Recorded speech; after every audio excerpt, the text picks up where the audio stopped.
Bonjour à tous, soyez les bienvenus sur Cuisine Rapide. Aujourd'hui, je vais vous montrer comment j'ai réalisé cette petite merveille. Je vous en dis pas plus, franchement, vous allez vraiment être surpris. Alors, si vous venez tout juste d'arriver sur la chaîne Cuisine Rapide et que vous n'êtes pas encore abonné, je vous invite à le faire en cliquant sur le petit bouton qui vous attend juste en bas de la vidéo, c'est marqué en rouge s'abonner. Cliquez dessus, c'est entièrement gratuit et en plus, vous allez apprendre énormément de choses. On part en cuisine, c'est parti. Alors, pour réaliser donc cette base de génoise, il va nous falloir 200 g de farine, 140 g de sucre, 4 œufs entiers, un sachet de levure chimique qui fait 11 g et on mettra également une pincée de sel. Alors, dans le saladier ici, je viens mettre le sucre et les œufs. Hop là. Et là, je vais venir fouetter avec le batteur, faut que ça double de volume pendant environ 3 minutes.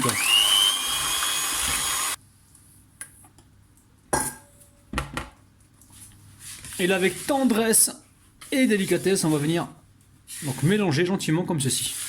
Là, on fait comme si on faisait une mousse au chocolat. On essaie de pas trop refaire tomber, enfin, on essaie de pas trop faire tomber la masse. On passe en dessous comme ça et on soulève. On prend le temps qu'il faut, les amis. Et à chaque fois, vous venez comme ça tourner le saladier pour justement que ça vous permette de bien racler les bords. Alors, vous pouvez le faire à la maryse hein, si vous voulez. Hein. Moi, je le fais au fouet. Je trouve que ça se mélange beaucoup mieux.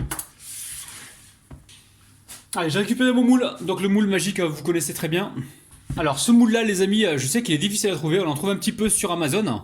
Je travaille dessus, je vais essayer de travailler sur mes propres produits là prochainement. Et je vous garantis les amis, enfin je vous annoncerai en fait quand mes produits seront prêts, je vous annoncerai donc je vous dirai, enfin je vous donnerai le lien où l'acheter, hein, d'accord. Mais sinon moi je l'ai acheté celui-ci chez Stocomanie, mais j'ai été voir mais ils en ont plus. Alors au Maroc, en Algérie ou en Tunisie, il me semble, même en Turquie hein, les amis, hein, je pense qu'on peut arriver à trouver des moules comme ça en alu ou en métal. Donc dites-moi en commentaire si vous en avez près de chez vous. Sinon celui-ci en silicone, il est assez rare les amis. Allez, j'équilibre tout ça. Là, mon four il est en train de préchauffer à 170 degrés, les amis. On surveille. On est parti pour une cuisson d'environ 20 minutes. Entre 20 et 25 minutes, il faudra surveiller. Allez, c'est très facile. Pour la crème au citron, il va nous falloir 180 g de sucre, 110 g de beurre fondu, 3 citrons. Enfin, 2 ou 3 citrons. Après, ça dépend de leur taille et ça dépend aussi du taux d'acidité que vous recherchez. Ensuite, 30 g de maïzena, fécule de maïs. Si vous n'avez pas la fécule de maïs, prenez de la farine. Et 5 œufs entiers. Alors, évidemment, recette super facile. Là, je prends un citron, le plus joli de préférence, et je viens récupérer comme ça les zestes. Donc je vais récupérer les zestes que d'un seul citron les amis. Hein. Alors, une fois que c'est fait, vous coupez donc vos citrons en deux ici et on vient récupérer le jus. Hein. Donc là vous avez vu, hein, je suis en train d'extraire le jus et je vais faire la même chose avec tous les citrons. Alors une fois que c'est fait, très simple après. Hein. Donc là on va mettre le beurre, hop là, beurre fondu. On va y mettre, la maïzena. Donc beurre fondu avec jus de citron plus maïzena en mélange dans un premier temps. Parce que la maïzena va mieux se mélanger dans un liquide. Prenez 2 secondes hein, pour bien mélanger. Alors là les amis, je suis en train de vous montrer une méthode simple pour réaliser votre crème au citron. Hein. Parce qu'il y a plusieurs recettes, mais là je vous montre la recette vraiment la plus facile. Hein. Donc là on met le sucre. On mélange. Alors là on a aperçu un petit truc noir qui est tombé. C'est juste voilà, un copeau de chocolat qui s'est glissé, mais il va fondre et puis il va pas donc gêner au niveau de la couleur. Allez. Là on a bien mélangé. Ensuite on finit par les œufs. Alors j'ai pas mis le sel tout à l'heure dans le gâteau, hein, j'ai oublié. Donc là je vais mettre une pincée de sel ici dans la crème au citron. Et là on mélange tout simplement.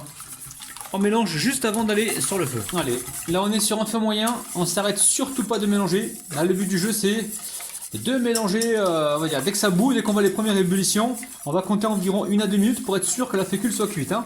Surtout on va bien sur les côtés, on s'arrête pas. Alors, là on voit que ça commence à bouillir les amis, vous baissez le feu hein, si besoin, on baisse un petit peu, hop là. Et on s'arrête pas de mélanger, on voit bien partout et on s'assure que l'ébullition est bien présente. Hein. Donc si vous baissez le feu, il se peut que l'ébullition disparaisse. Mais là, on a l'ébullition, je vais encore remonter légèrement. Surtout, on ne s'arrête pas, on va bien sur les côtés. Et là, quand on voit les premières ébullitions, c'est là qu'on compte environ 1 à 2 minutes pour être sûr que la crème soit cuite. Il faut vraiment être sûr que la fécule est cuite. Hein. Allez, dès que c'est cuit, on se retrouve sur le plan de travail. Surtout, on ne s'arrête pas, on va bien sur les côtés. Alors, là, j'ai goûté à ma préparation au bout d'1 minute. J'ai vu que c'était cuit. Hop, je débarrasse. Des fois, il n'y a pas besoin d'attendre 2 minutes. Alors, si vous voyez que c'est cuit, vous goûtez. Dès que c'est cuit, on débarrasse. Donc là, on va mixer la préparation, très important, justement pour l'émulsionner. Allez, on vient mixer. Alors là, ensuite, vous filmez au contact, hein, d'accord? Donc voilà, on filme au contact pour éviter qu'il y ait une croûte qui se forme dessus. Et on passe donc à la suite de la recette. Donc faites attention les amis, mon gâteau a cuit au bout de 22 minutes. Hein. Donc là, je vais juste l'étirer un peu là pour lui permettre de bien se démouler. Faites attention de ne pas le saccager.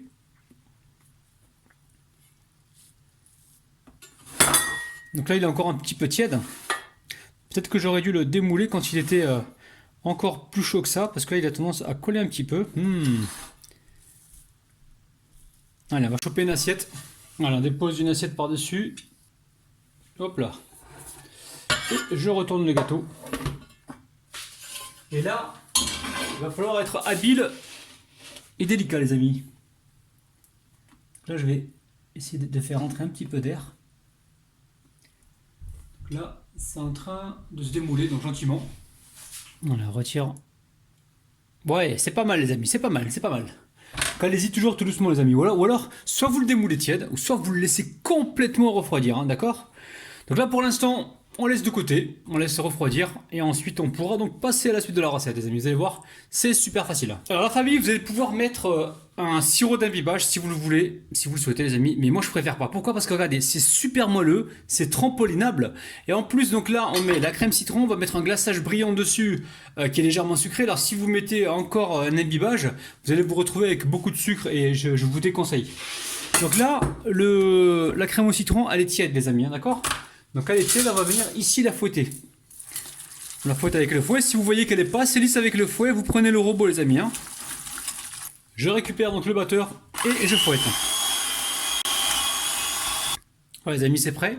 Alors, petit conseil, si vous le souhaitez, vous n'êtes pas obligé, mais si vous le souhaitez, vous allez pouvoir mettre 1 à 2 feuilles de gélatine pendant que la crème est chaude. Justement pour avoir une meilleure tenue si jamais c'est un dessert que vous souhaitez exposer je veux dire à l'air libre pendant un certain temps. Maintenant, si vous le consommez vous-même à la maison, vous faites comme je fais.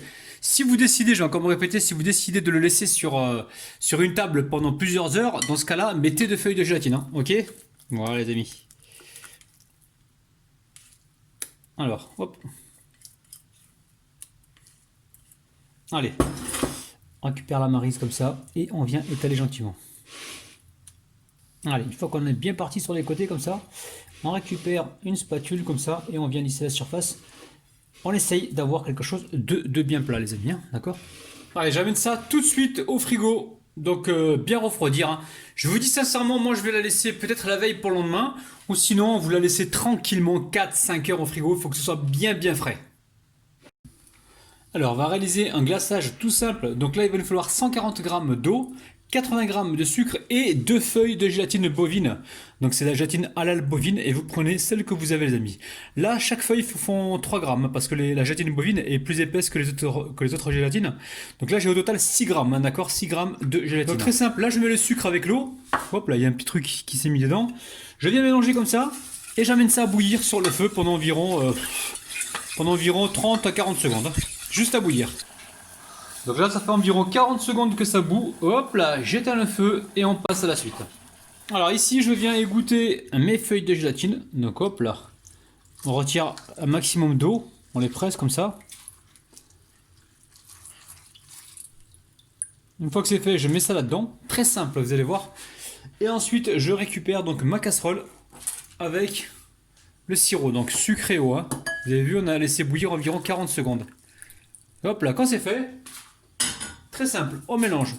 Après, libre à vous, hein, si vous voulez mettre un colorant naturel dessus, c'est vous qui voyez, les amis. Hein. Alors idéalement, ça aurait été intéressant que je le passe qu'on le passe maintenant au chinois pour être sûr qu'il n'y ait pas de morceaux de gélatine qui traînent. Allez, je prends un petit ami comme ça, hop là, et je viens filtrer. Et là, je laisse complètement refroidir. Donc je vais laisser refroidir pendant environ 20 minutes, les amis, parce qu'il ne faut pas mettre quelque chose de chaud sur du froid, sinon ça va casser.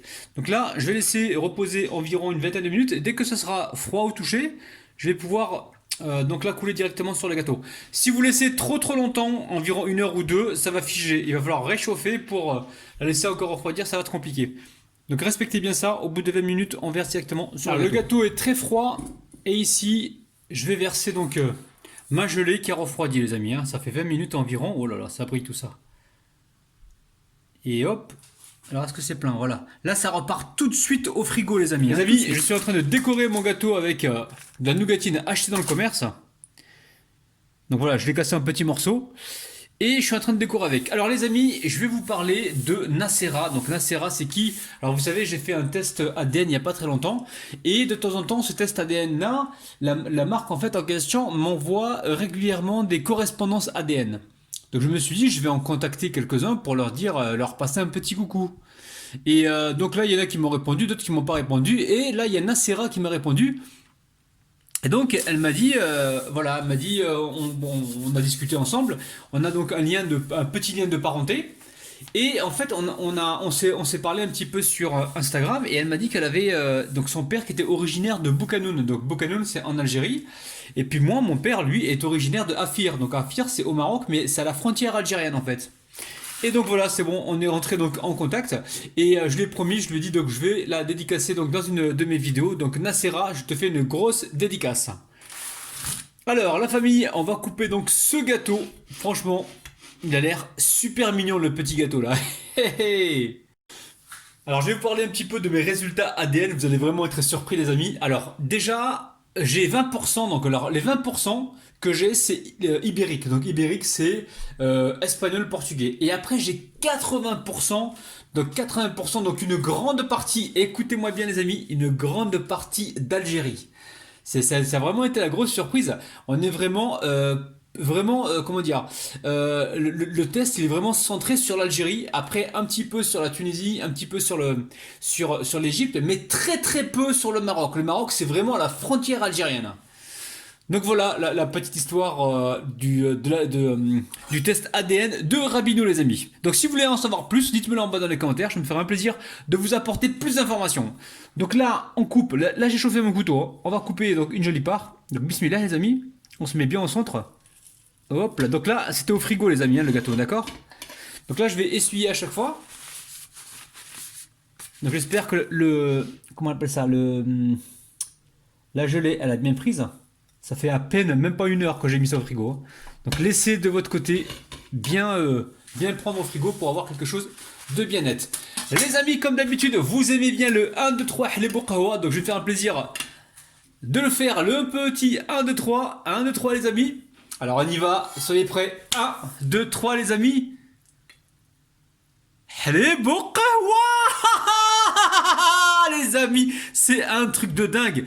Le gâteau ultra trampolinable avec la crème au citron et la petite gelée qui va bien dessus. Franchement les amis, vous allez faire des heureux et des heureuses.